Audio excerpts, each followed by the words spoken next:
I lean in favor of Father Serra. I actually lived in a religious community for a while, 15 years, and I'm probably more defensive of him than I should be. There are people who have had bad experiences in churches and religious organizations, and I used to be one of those people, but looking back now, I'm just grateful for any experience I had, because you get older and you realize, we only have this very short time on earth. So, all right, so in 1999, I did a bike trip to 11 of the 21 missions. I thought I'd better clarify that, but so I think in the 1970s and 1980s, most of the 1980s, I read a book. It was called A Walk Across America. It's kind of a famous book. And I thought, I'm going to do that. I'm going to walk across America. But I never did it. But I did. I became a school teacher, and then we had the summer off. I thought, well, I'll ride a bike to all the missions. Okay, so turn page. That's the actual bike. Okay, so I used a Rand McNally map, but we didn't have the internet, So I tried to remember. I mapped out where I was going to go. So there was the San Gabriel mission. How many people have been to the missions? Okay, hopefully you have a favorite mission you like to go to. San Gabriel is one of my favorites, but it's not my favorite. But okay, so next slide. The next one, I went to San Fernando Rey, and I just remember riding my bike through this neighborhood. I think it was San Fernando Road. And I went through this old Mexican neighborhood. Where did all these Mexicans come from? So, so I go to the mission there, and this mission has its own unique style. It has the peacocks there, and I learned later Bob Hope, the comedian, is buried there. Oh wow! Yeah, so there's some nice trivia. Next slide. Okay, then I had to go through, around Los Angeles, below Oxnard. I went past the Getty Museum there, which I don't think was there at the time. And then I went through Topanga Canyon, where all the hippies lived back in the 70s. The ones who became very famous with their music. And I remember I came right out at, I think it was Malibu, or Santa Monica's this way, Malibu's that way, and I saw a seal in the water there. I just never forgot that. Next slide. Oh, and I went to Buenaventura, then went to Santa Barbara, and that's known as the Queen of the Mission. My wife and I were just there, and you can see it up on the hill. It's so beautiful. Next slide. And then once you get past Santa Barbara, all of a sudden you see California, and it's a much different state. It's so beautiful. What a horrible thing it would be to grow up here and never travel. And once you get up there, you see, wow, this is such a beautiful place to live. Next slide. The next was San Ynez, and you go by this lake. I want to say Cachuma, Lake Cachuma. So this is San Ynez, and something I remember when I was there. I had actually gone into Solvang, where they have all the tourist stuff. And it was a Saturday night. I couldn't find a hotel, and I have a pack in my bike. So I said, oh no, I'll go back to San Ynez.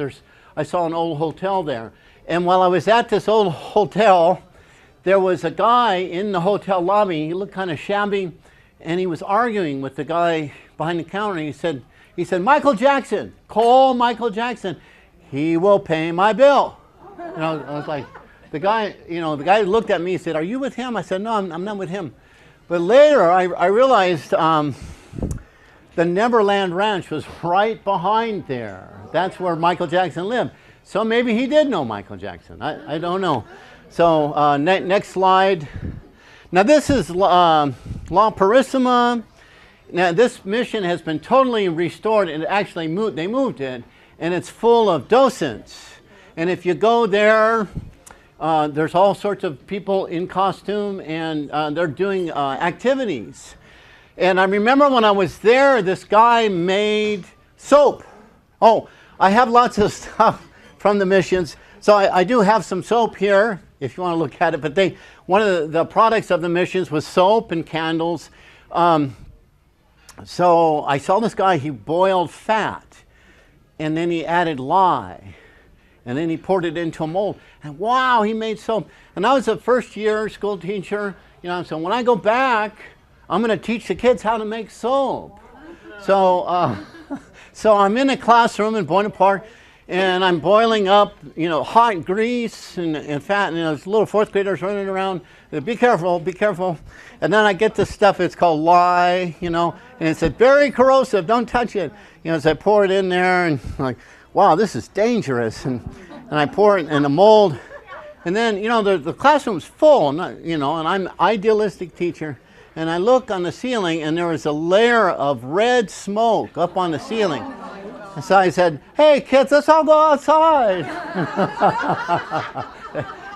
Don't tell your parents what I did today. But that's what happens when you're an idealistic first-year teacher. You do the dumbest things, you get fired so easy. So, next slide. San Luis Obispo, very beautiful. Right there in the city, in the little town of San Luis Obispo. Next, I had to go up this trail. It was called, there's the 101, and then there's this thing called the old Stagecoach Road. I was actually riding on that road. I found a horseshoe. It must have fallen off a horse back in the days of Roy Rogers. So, next slide. Okay, so this is San Miguel. And I remember it's right past Los Robles. Los Robles, okay. And it was a Saturday morning. And I remember I had this old throwaway camera. I was just standing there, and this guy came out on his way to Mass. It was a Sunday morning. And I said, can I take your picture? He goes, yeah. So I took his picture. And it's a wonderful picture. It was like one of those cameras that you bought on, just you throw it away. Or look at this picture. Yes, I entered it in the Orange County Fair. I won. There's another contest in Brea. I won.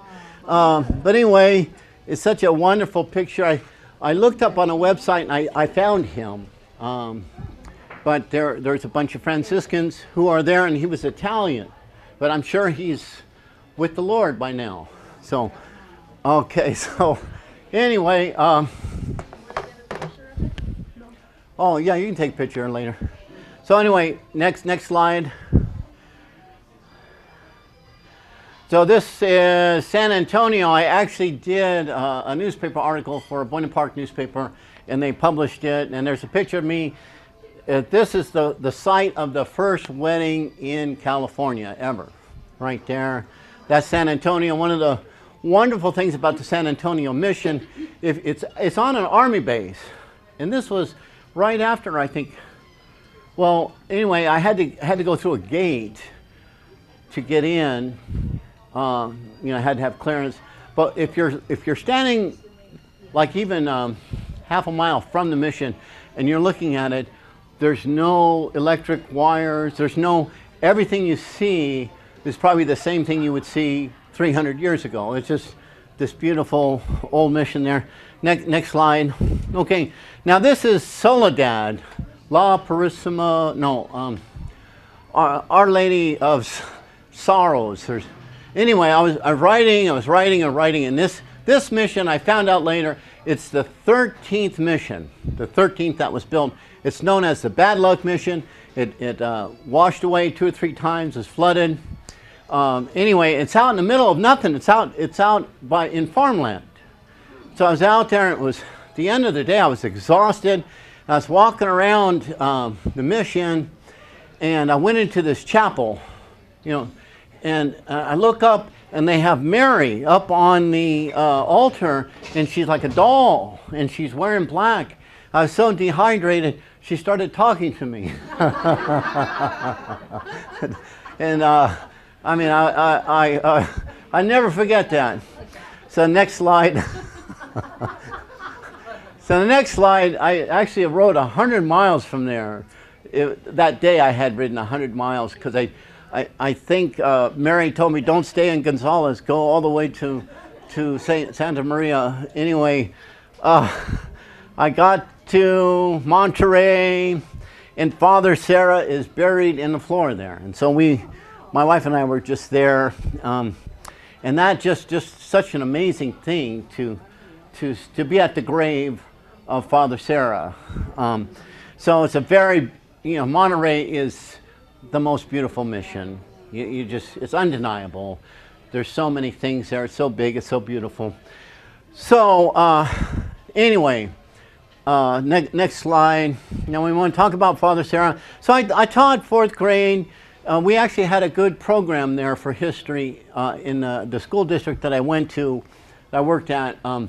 Every year we had called Walkthrough California History, and the kids would dress up as a character from history, and we got to act out contests and episodes. So she's a Native American.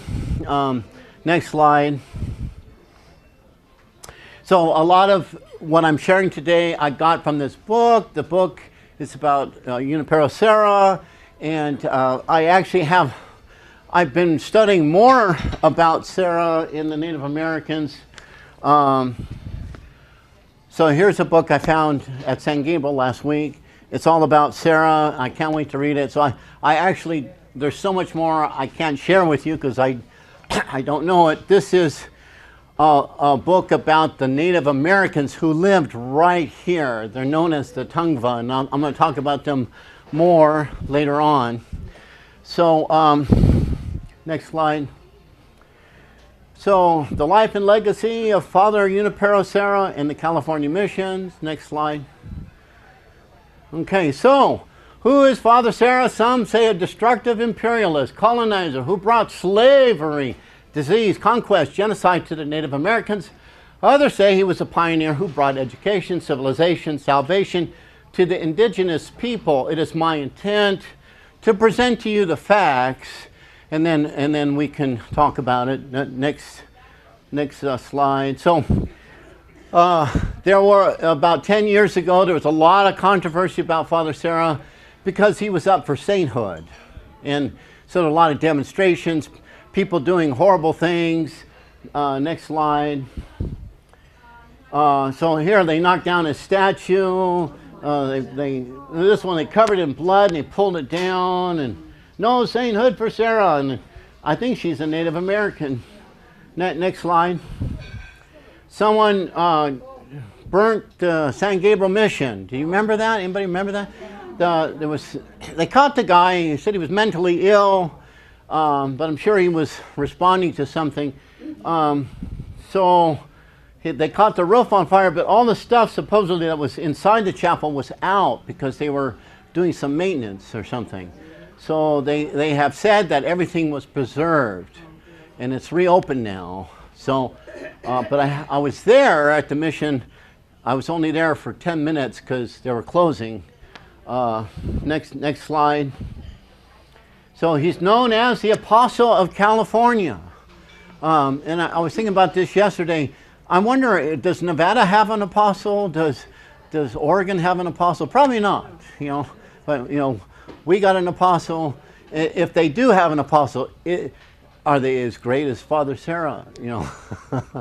So I shouldn't look at it that way. All right, next. Okay, this is the same thing I've said, but people are saying Father Serra and the Catholic Church practiced slavery amongst the Native Americans. Next slide.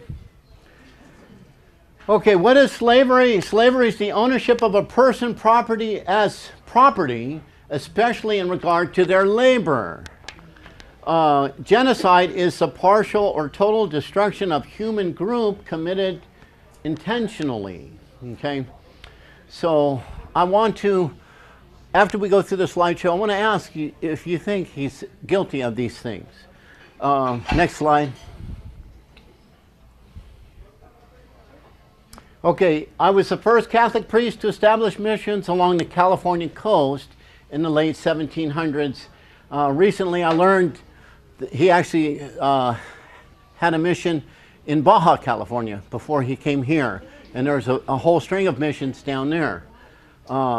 Next slide.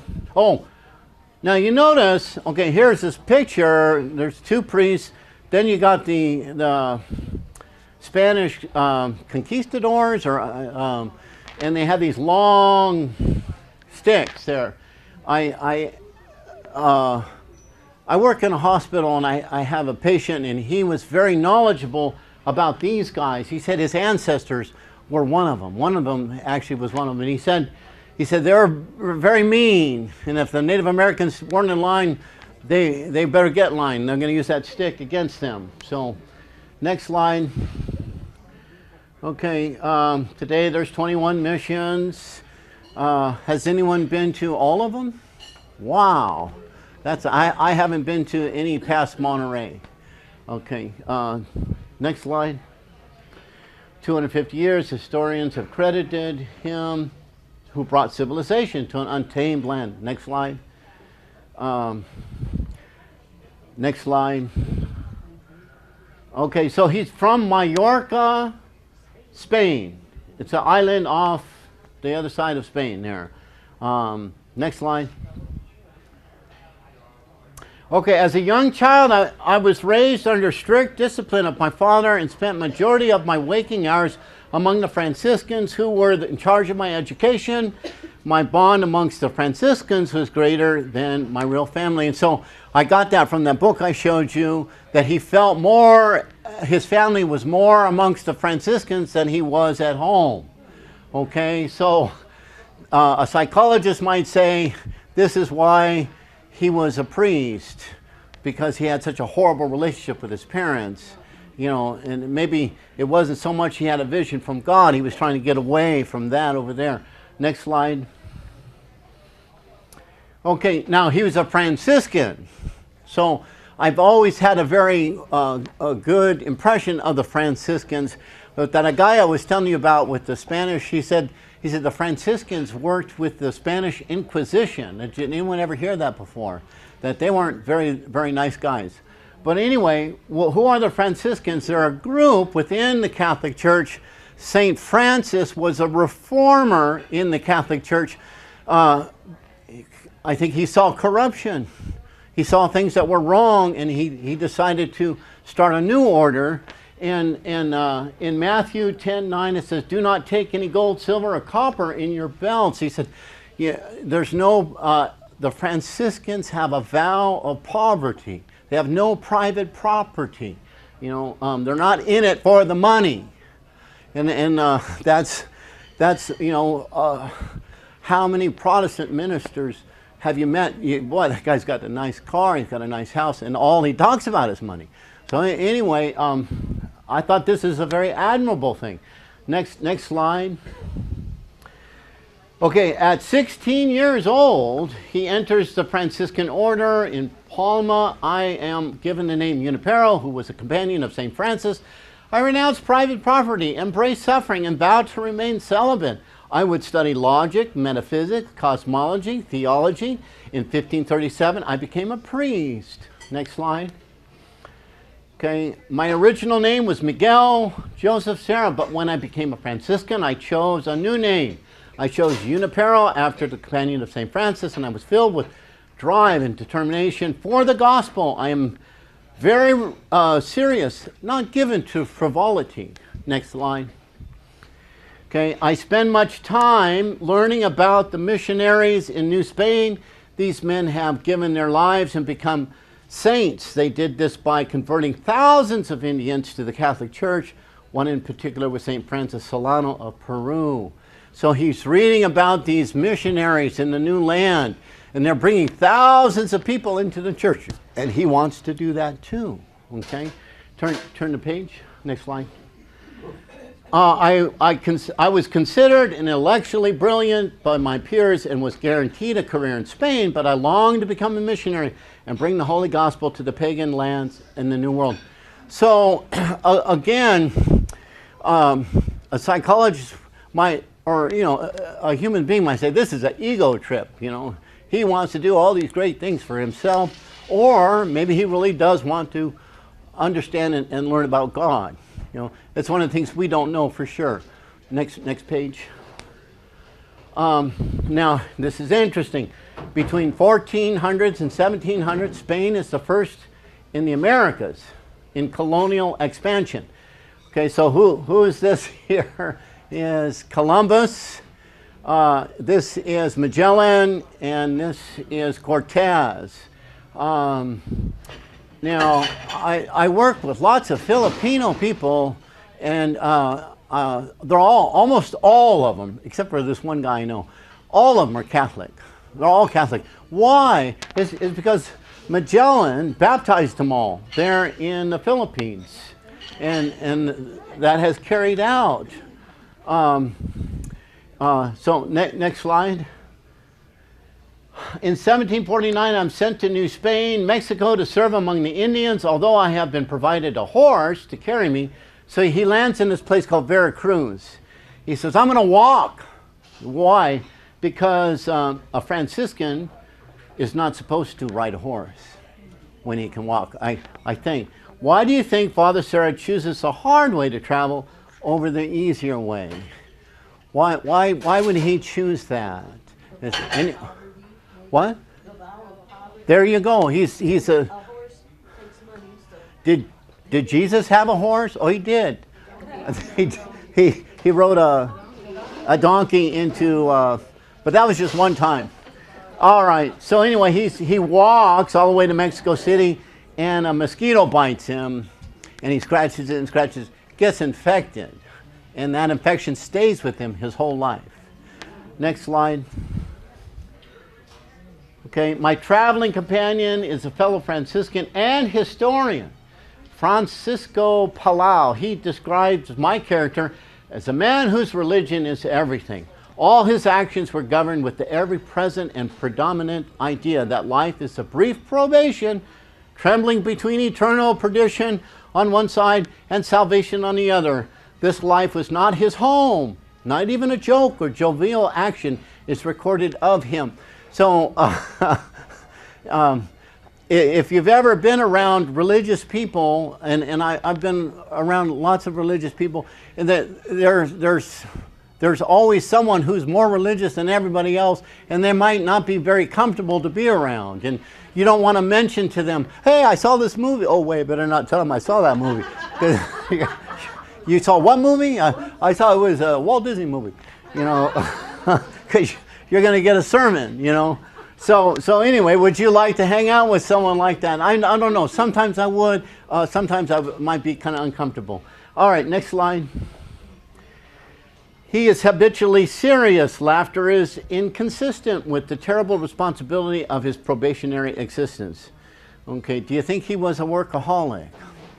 Next slide. Okay, it is not enough to abstain from pleasures. He considered it his duty to inflict upon himself pain. He ate little, avoided meat and wine, preferred fruit and fish, and did not spice his food. He even lashed himself with a rope at the end of his sermons. And I think it might be maybe a common practice back then to whip yourself, you know. So turn the page. Okay, on January 1st, 1750, arrived at the College of San Fernando in Mexico City. And it just blows my mind away that this building is still there. It's still there. In order to serve the religious needs of Mexico City, prepare missionaries to convert the Native Americans in the frontier. It is here that a field manual written by Alonso de Peña Montenegro that stated the Indians would receive the gospel with their ears. And he needed to learn the language and use the whip which is essential among the Indians for devotion, decency, and good order. So this was in the book that I showed you at first, and actually that book is sold at the mission. So they're being open about this, that he did have this kind of an idea. Turn the page. Okay. I am also influenced by priest Ortez de Velasco. The Indians are like children, mired in superstition of their ancestor, tempted by the devil. The Indians can only be converted if they took up agriculture, which would domesticate and regulate their lives. Okay, so What, you know, they're tempted by the devil. What do you think those temptations are? To just relax all day long and not do any work? Is that the temptation? I'm not sure exactly, but turn the page. So I hope I don't pass this up, but one of the ways they got the Indians into the mission is they taught them a new way of life. They were hunter and gatherers, and if you get them to the mission, we teach them agriculture, to grow their crops, to herd up cattle. And so anyway, I learned that 4 priests have died in the mission field north of Mexico City. I'm offered to go there and take the administration of the work in Sierra Gorda. The work has been suffering. The mission's falling apart. It is my job to revive the work, convert the Pygmy Indians, and manage the Spanish soldiers and settlers in the region. Okay, that's interesting. Manage the Spanish soldiers. Now, when we see that the government is sending out Father Serra, the soldiers are going with him. Who has authority over who? Do the soldiers have authority over Father Serra? Does he have authority over the soldiers? Turn the page. So now, while he's working with these missions, he oversees the supplies of corn and beans that are stored in daily provisions for the Indians. Also instructs the priests to spend stipends on blankets, shoes, pants, and hats for the Indians. So they're giving something to the Indians. You come live at the mission, we give you these things. So you can come live at the mission and become a life dependent upon the mission. Turn the page. Okay. Now, you ever heard that expression, saved by the bell? Okay. That they say it started at the missions, and every day the bells would ring, and that means you need to come to Mass. Every day you come to Mass. And when the Indians come to Mass, they take roll. And Father Serra said, okay, where's David? Where? Oh, he didn't get out of bed this morning. Send one of the soldiers to go wake him up. You know, if you're not there at Mass, they'll come find you. If you try to get away, they'll bring you back. Okay, turn the page. Okay, so now the missions are prospering there in Mexico under his leadership. Turn the page. Okay, they want the Spanish. They see this land of California up here, which I just learned how California got its name. Did anybody know? It was actually someone had written a novel, a fiction novel, romantic fiction novel, and they called it California, and they actually thought it was an island. That's how it got its name. But anyway, so the Spanish want to settle this area, so they're going to send Father Serra and the soldiers up there. Why do they want to settle this area? Does anybody know? Okay, the Russians are coming. The Russians, Fort Ross. Anybody heard of Fort Ross? They're coming this way. You got people coming from the Western Europeans coming this way, and they know that if they establish the mission, then they're going to have a foothold on that territory, and it's going to be prosperous for them. Is that why Father Serra wants to go? Father Serra wants to go because he's a missionary. Turn the page. Okay, so I live in Irvine, and there's Portola Parkway. Evidently, Captain Portola and his soldiers walked right through that area. Father Serra actually didn't. He went on a ship from San Diego to Monterey. So once again, who has more authority, Father Serra or Captain Portola? I think Father Serra has authority in word, but he can't enforce anything upon the soldiers. How's he going to do that? You know, he can't, and we'll see how we know that later. Turn the page. I travel by ship while Captain Portola travels by land. They established the second mission. The first was San Diego. The second was Monterey. So he's buried in the floor. Turn the page. Okay, so now during the next 50 years. So Father Serra died before they were all established. We got San Diego, San Luis Reyes, San Juan Capistrano, turn the page. San Gabriel, San Fernando, Buenaventura, turn the page.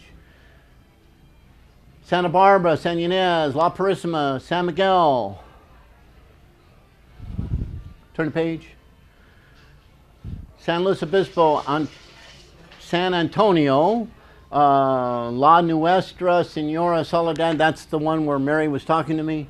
San Carlos, turn the page. Santa Cruz, Juan Bautista, Santa Clara. Now, I've never gone to these. Santa Clara was actually established by the Jesuits. I guess it's a college. Turn the page. San Francisco, San Rafael, San Jose, San Francisco, Solano. Okay, turn the page. Okay, now, when they came here, you know, this is actually Southern California. It's full of villages. It's full of Native American villages. Turn the page. Okay, a total of 20,355 natives were attached to the California missions in 1806, the highest figure during the entire period mission rule from 1769 to 1834. The Franciscans baptized 81,586 adult Indians and buried 37,000. Turn the page. Okay, daily life. Native Americans lived with the mission grounds until they graduate from religious training. Once they got married and they moved into homes outside the compound, men worked with cattle and I think the boys went to school and they learned how to read and write. They learned how to play a musical instrument. Men worked with cattle and made the hides, ceramic tiles, iron tools used for trade. Women made soap, candles. Boys attended school to learn to read and write the Spanish language. Girls helped their mothers and learned to weave. Okay, now, is this a form of slavery? Is that a form of slavery? You know, I was a school teacher, and, you know, it did seem like we were controlling all these kids. Brrr, you know, the bell rings, get in here. You know, yes. My thought is they were going to be overrun by people no matter what. Yeah, it was. And no matter what, they were going to be overrun. So maybe this was a better way to do it, to get them involved in what's going to happen. And it is a good argument because, and we're going to see this later when I talk about something, but yes, I'll just go on. Oh, do you think it's a form of slavery? Do you think it was a way of life preferred? Did they prefer living this way? I cannot help but think that some of them enjoyed their life. Some of them must have enjoyed the structure of their life. I'm sure they had many, many good times. Have you ever felt your job was a form of slavery? You know? Okay. Boy, I worked at McDonald's. I've worked at fast food. They pay you the minimal and they get the most work out of you. I think my first job was Kentucky Fried Chicken. They pay me $2 an hour, and I've never worked harder. I've never worked harder. I mean, the sweat just coming down from your paper hat, But as a school teacher, I was a school teacher for 25 years. They get you to sign a contract every year. They get you to sign a contract because you're going to teach the next year, which implies you cannot quit. You can't quit. You signed a contract, and then too, you can't quit. You can quit and go to another district if they're hiring, and if they would take a teacher who already has 10 years experience, because they would much rather have someone who doesn't have any experience because they can get them to do whatever they want. But anyway, if you go to another district, let's say you worked 15 years at one district and you left Winter Park, you want to go to Anaheim, you have to lose 10 years of seniority. You have to lose 10 years of your pay increase. You have to go back to 5. That's slavery, isn't that? They kind of, they control you and keep you. So, all right, turn the page. Also, Native American towns existed outside the missions. Okay, now I did read this. some converts continued to live in the towns, but at work the missions, and they would work at the missions and go home to their town. They would attend services at the missions. Also, unconverted native. They were unconverted, and they would go work at the missions and then go home. Okay, turn the page. Okay, so the missions became self-sustaining by growing corn, barley, wheat. Turn the page. Grapes, oranges, apples. Turn the page. Peaches, pears, figs. Oh. You got this banging on your microphone. Oh, sorry. Cattle and sheep. Okay, turn the page. Well, did they have any of this at all before the father got a hold of them? I mean, how were they? no, they did, and I'm going to talk about that. They did have resources. Olives, production, candles, and soap, and I have some of those. Turn the page. Okay, not only self-sustaining, the missions became leaders of trade, drawing people from all over the world. It is well documented in Henry Richard Dana's book, Dana Point, 2 years before the Mast. Have you ever read 2 years before the Mast? I mean, they're coming all the way from Boston. They're getting all those hides, and then they're going back to Boston. Okay, now where did all the money go? Okay, now this is something, the missions were extremely wealthy, extremely productive. Think about all the money being generated right now here in Southern California. It's all going to one organization. Who gets it? Not the Native Americans. Not, huh? The Catholic Church. It went to the Catholic Church. Turn the page. Okay, now this was exploited labor. It was exploited labor, okay? I won't spend too much time on that, but yes, they brought in tons and tons of money. And this has always been the curse of the monasteries, even throughout Europe. They became very, very wealthy. You join there because you want to be with good people and religious people, and they become rich and corrupt. Turn the page. Okay. Treatment of the Native Americans. The spiritual fathers should punish their sons, the Indians, with blows. We came here for a single purpose, to do them good for their eternal salvation. Okay, so now I told you Father Serra beat himself. I don't know if Father Serra beat the Indians, but I know other people beat the Indians. Now, raise your hand. Did you ever get spanked when you were growing up? Yeah, I got beat all the time. You know, what your parents will say, if you love your children, you beat them.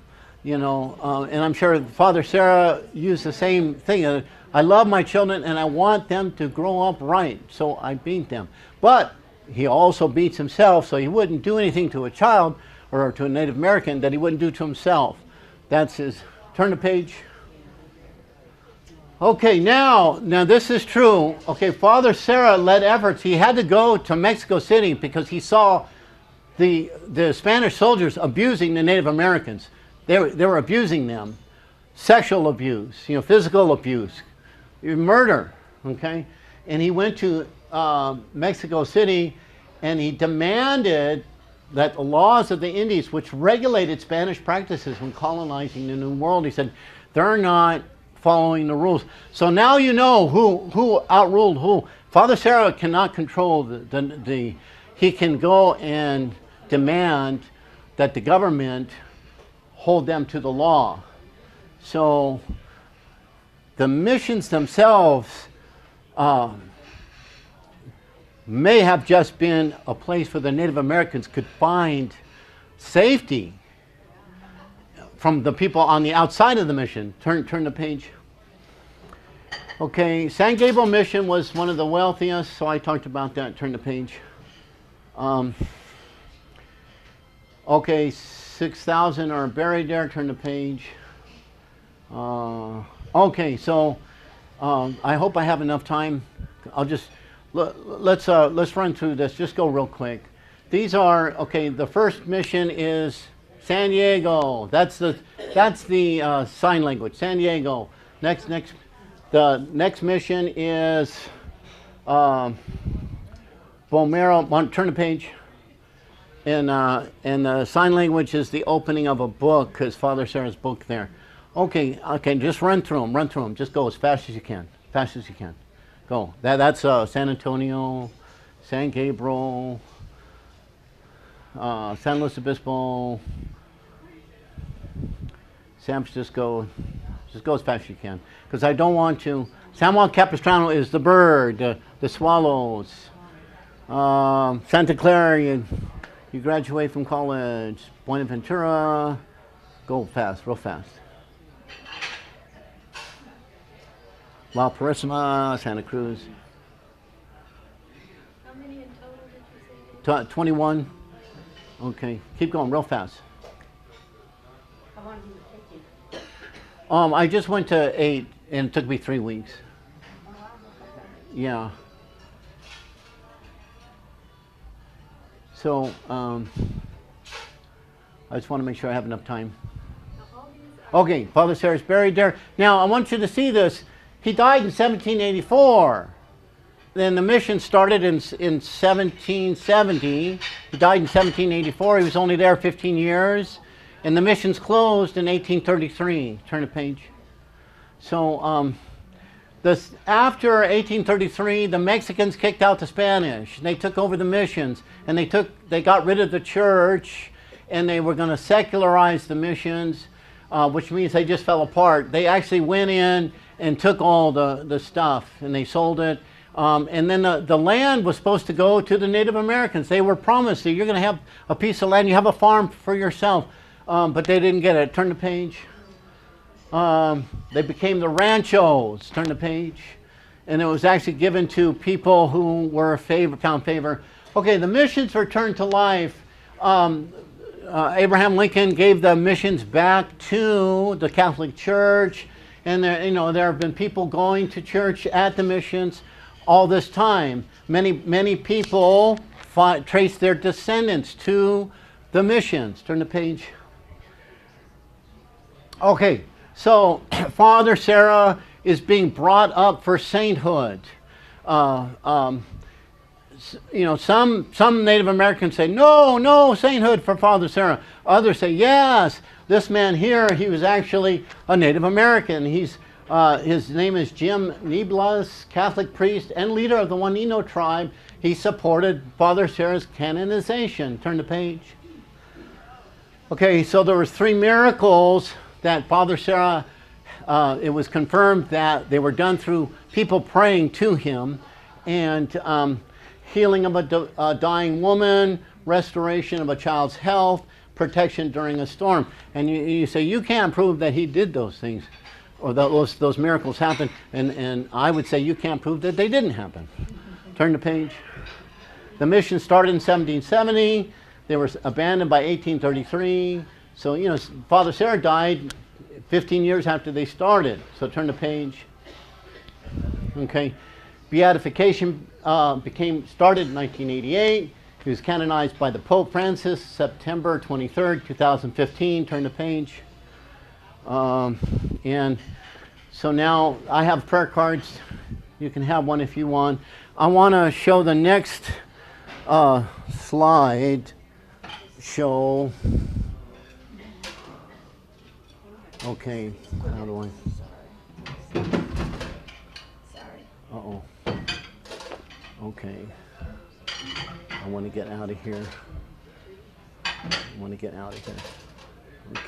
Okay, maybe if I go here?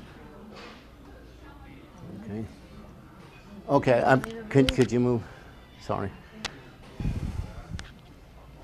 All right, I'm just going to try to close this PowerPoint.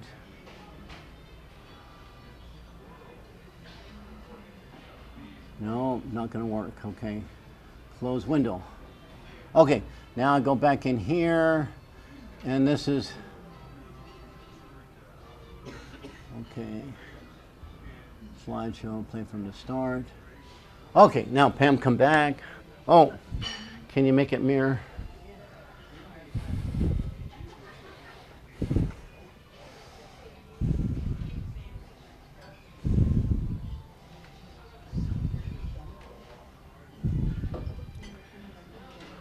Okay.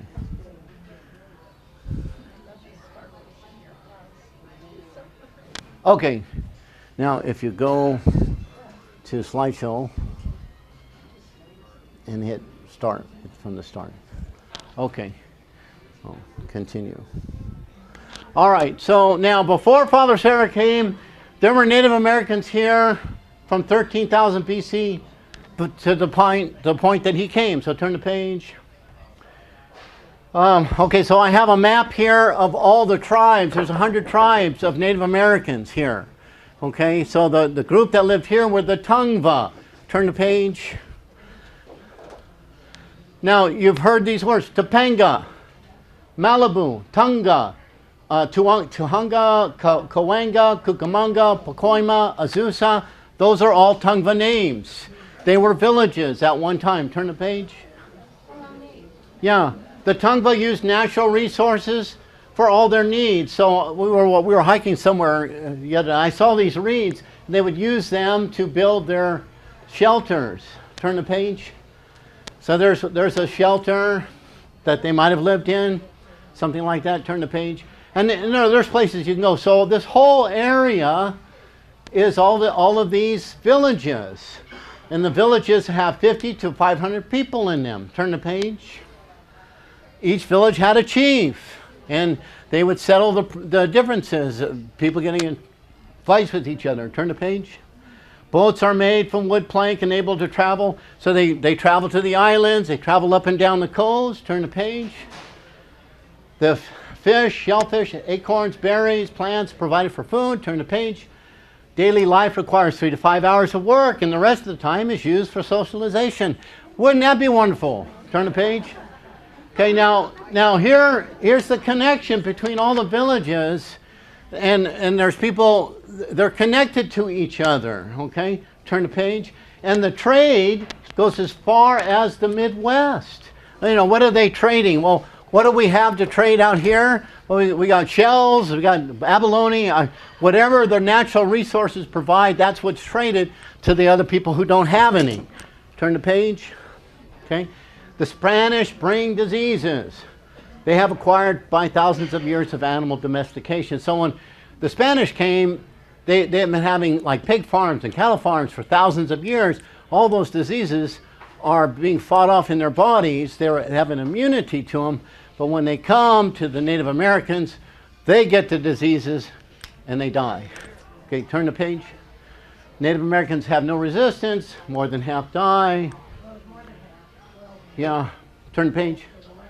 All right, now here's something. The Native Americans that were here for thousands of years, they have resources. They know all the plants, and the plants are what sustain them. The acorns.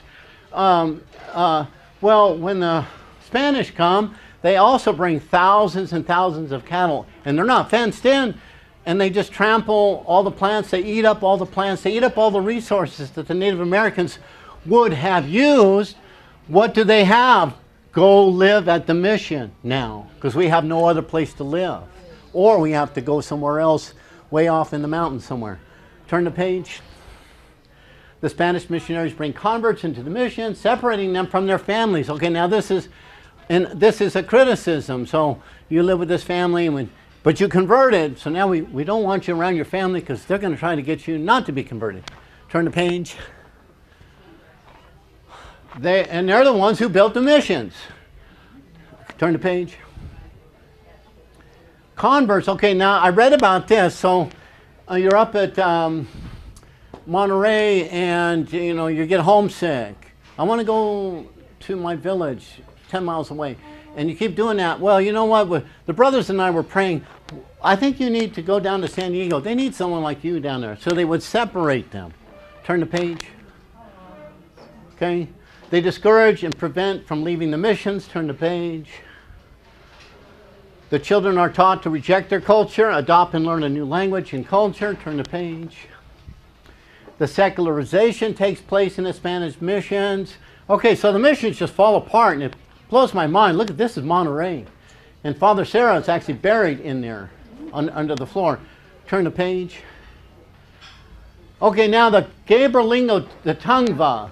Some of the Native Americans, they don't like the name Gabrielino because that associates them with the missions. They just want their own name, Tongva. Anyway, they're here. They're here. I work in a hospital, and I had a patient there. I wish I could show you a picture of her, but I looked at her and she's a Native American. She's not Mexican. She's not from South America. She's a Native American. I said, "Are you a Native American?" She said, "Yeah." Her grandmother's buried at the mission. They are still here, okay?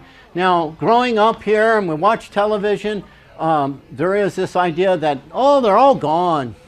They're all gone. And there's actually, people would like you to believe that they're gone. But they're not. They're here, okay? Turn the page. There are 700 tribal Tongva citizens here in the area. They can show you their lineage. Turn the page. Okay, now this is the seal of Los Angeles. That's a Tongva Indian right there on the seal of Los Angeles. Turn the page. So after 200 years, the Tongva community, they actually have an acre of land. It's in Eden Canyon. And there was the fire, and you remember the fire? It went through their property, but the property was preserved because they actually have native plants there and that are resistant to the fire. Turn the page. An acre donated land, Eden Canyon. Turn the page. Okay, now when the Mexicans kicked out the Spanish, they promised Native Americans that they would get some land, but instead favored people got the land. So turn the page. I want to show you. This is John Rowland and then William Workman. You ever heard of Rowland Heights? Okay, that's after him. William Workman. There's a street that goes right past where I work. It's Workman. Okay, they came out here anyway. Turn the page. So there's also Workman's son-in-law. His name was Temple. Here's Rowland Heights. Workman Drive. Turn the page. Now there's a museum right off the 60 freeway in the City of Industry, and you can go there and you can see this house. It was built during the Rancho period. It was owned by Mr. Workman. This is the house his son built next door, Mr. Temple. Turn the page. Anyway, Workman and Rowland came out here to Southern California. They were Mexican citizens, but they were from America. They were actually born in Ohio. While they were in, I think it was New Mexico, they sold whiskey to the fur trappers. You know, they did anything to make some money. They got in trouble from the government for smuggling, and they got on the Spanish Trail and they came here to Southern California. And Workman was awarded, he had married a Mexican woman, therefore he was a Mexican citizen, and he was awarded 11,000 acres, a rancho. I mean, like all the Native Americans who could have been given that land. Anyway, so he's working it. What is he? The ranchos are just like the missions. They produce hides, they produce soap, they produce candles. He also has businesses that he's starting in Los Angeles. He opens up a bank, he goes into banking, and he's handing out loans to people. And the people default on their loans, and he mortgages his house to cover the loans. The bank crashes. A man shows up at his door and says, "This property is now mine." And he takes a gun and he shoots himself in the head. Okay, these are the kind of people who came, get rich quick kind of people. You know, the Native Americans, in order to be able to secure the land that you disputed and said this was promised to me, you had to speak English and you had to have money for a lawyer and argue in court to get it, and they couldn't do it. So they just became people who worked for the rest of their life. Turn the page. So that's the house. It's a museum today. You can go there. It's a very neat piece of history. Turn the page. Now, I thought about this. If someone had come to Father Serra and said, "I own all your private property, give it to me," what would he do? He'd say, "Oh, here, take it. There you go." You can't take anything from Father Serra.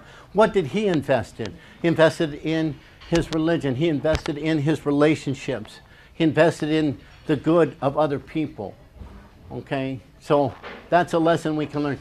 Were the Native Americans given any land? There was a group that were given a piece of land up here, but it was sold right away. Turn the page. So, Now, Father Serra he was accused of genocide. You could say he did practice slavery. There's an argument. Not the slavery that took place in the South, in the United States, but a type of slavery where there was more of a bullying. Up to 16,000 Native Americans were murdered in cold blood after California became a state. There were 150,000 Indians in California before the 49ers. By 1870, less than 30,000. Who committed the genocide? Father Serra or the state of California? They actually offered $50 for a scalp. You could kill a Native American and be paid for by the state of California. Turn the page. Yes. Okay, the document actually said this, that it's up to the towns. They can decide. They can hire posses and go out and kill Native Americans. It's a horrible thing. So in 1846, there was over 140,000. By 1880, there's less than 20,000. So Father Serra is getting blamed for this. Why? He died in 1785. Turn the page. So I want to give you an example. Has anyone ever heard of Ishi? Yeah. Okay. Ishi was the last of his tribe. In 1911, a Native American is discovered in Oroville, California. He's 50 years old. Okay, turn the page. He comes out of the woods. He's the last surviving member of his tribe. I would cry. He comes out. He says, I give up. He's the last surviving of his tribe. How many were in his tribe at the beginning? I remember the story. It was by the time I think they were documenting. It was probably like 15 or 20, but they were hiding. They were just hiding out because if they were out in the open, they were dead. So they hid for years and years. Finally, the last relative of his dies, and he just walks into town. Oh my goodness, that's incredible. So they find out about him at Berkeley, and these two guys go up there and they get him. They take him back to Berkeley. They document all of his mythology, all of his history, all his language, his culture. They go back to Oroville with him, and he points out that man stole my arrows, and the guy had them on him. That man stole my stuff. He took them back. So soon afterward, he died of TB. So it's very sad. But many of the Native Americans have survived. Not all of the tribes were totally wiped out. There was actually a tribe called the Hupas who are up in Northern California. They were never touched by any Western Europeans. They were in an area that nobody was interested in, so no one bothered them. They had the exact place where they've always lived. So why is Father Serra being blamed? Why do you think he's being blamed? Or he was being blamed? I mean, they're covering his statue with blood and they're pulling it down. Why would they do that? I think it's easy to just say one man is it's very easy. Yes, it's easy. So these people are here. They're here. And, when I saw that lady, and I was just amazed. What would it be like to be that person? We're born in a competitive society, and I'm white. I learned that I have status. What would it be like to be born not Mexican, a Native American, and your tribe's almost been wiped out and you're barely hanging on. I just when I saw her, I just was just amazed, and I appreciate the ability to be conscious of that, not to just say, look at a person, oh, you're nobody, and just walk on. It's not true. Yes. So I think there are things that we can learn from Father Serra. I think there are things we can learn from Father Serra. He's not to blame. Some people might have had a bad experience. Other people, obviously, they had a good experience. So anyway, are there any questions? I have things to share, but I don't know if our time is up, but anybody have a question? Has anyone ever been to Monterey, the Mission Monterey? Okay. Oh. Yes. That's the Monterey Mission is in Carmel. Yeah. Okay. It's the mission that has that window that looks like a star, and one day every year, I think it's the sun shines directly through that window and casts a beautiful image of light in the sanctuary. So anyway, I hope you take advantage of visiting the missions. It's a blessing that we have living in California. Anyway, thank you so much for allowing me to have this time to share with you. Thank you.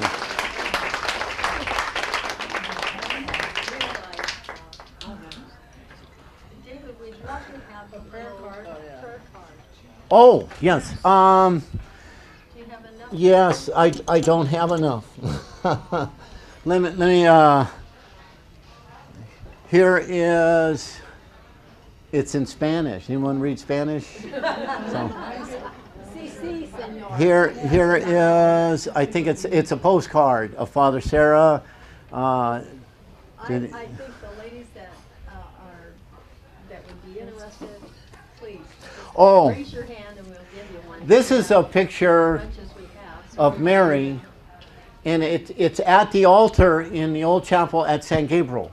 Okay, and what makes it special is when the priests came out here, before the mission was even built, they looked up on the hill and there were hundreds of these Tongva Indians. There's only 4 priests. And they put a picture out of this picture of Mary.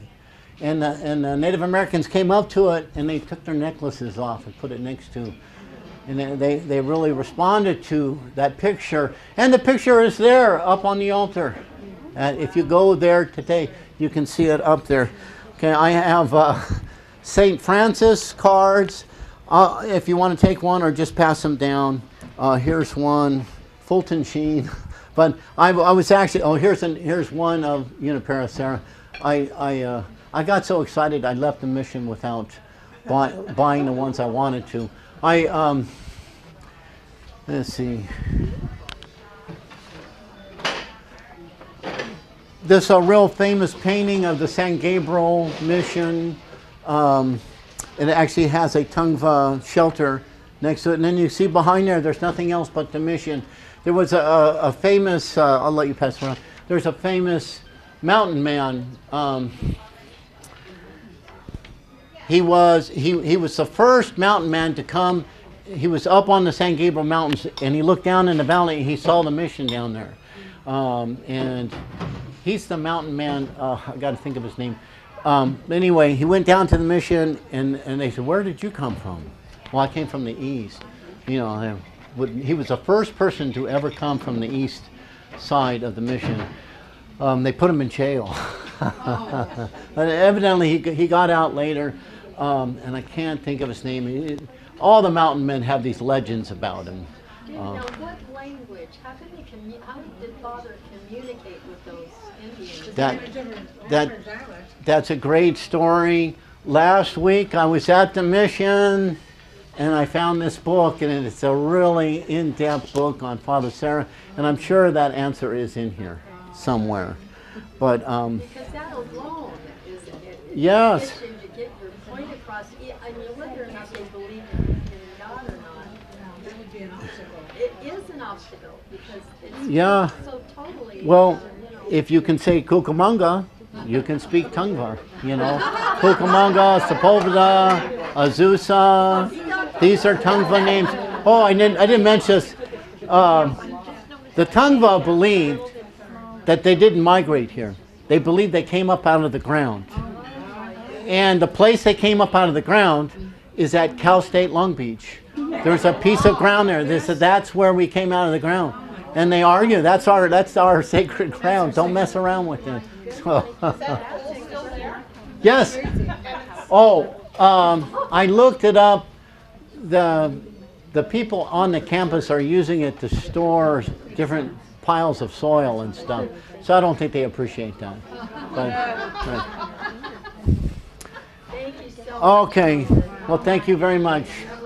I have, I don't know if I have time. My grandfather, no, my uncle, he grew up, he spent his whole life in North Carolina. They would plow the field. He's a farmer. They plow the field and it would rain. And the next day you come out when the sun is just coming up and you could see a glint.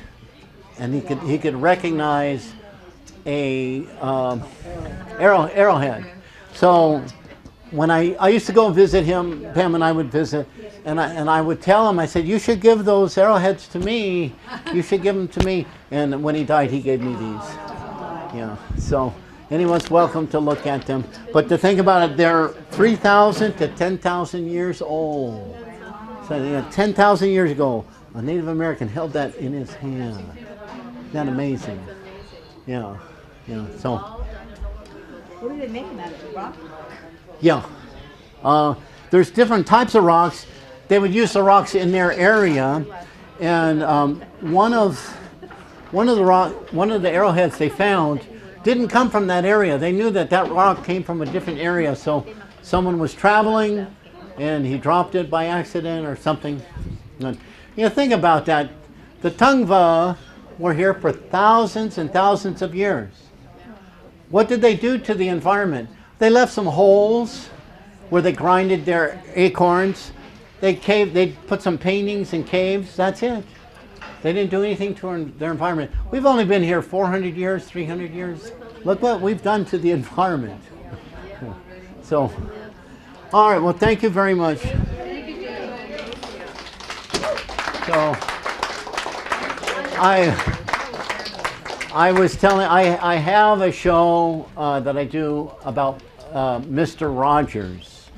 And I was actually friends with Mr. Rogers. I would correspond with him. And I have lots and lots of memorabilia. And I have a slideshow. So I hope to do that one day for you. Thank you. Oh. Okay. All right, so we're going to turn this off here.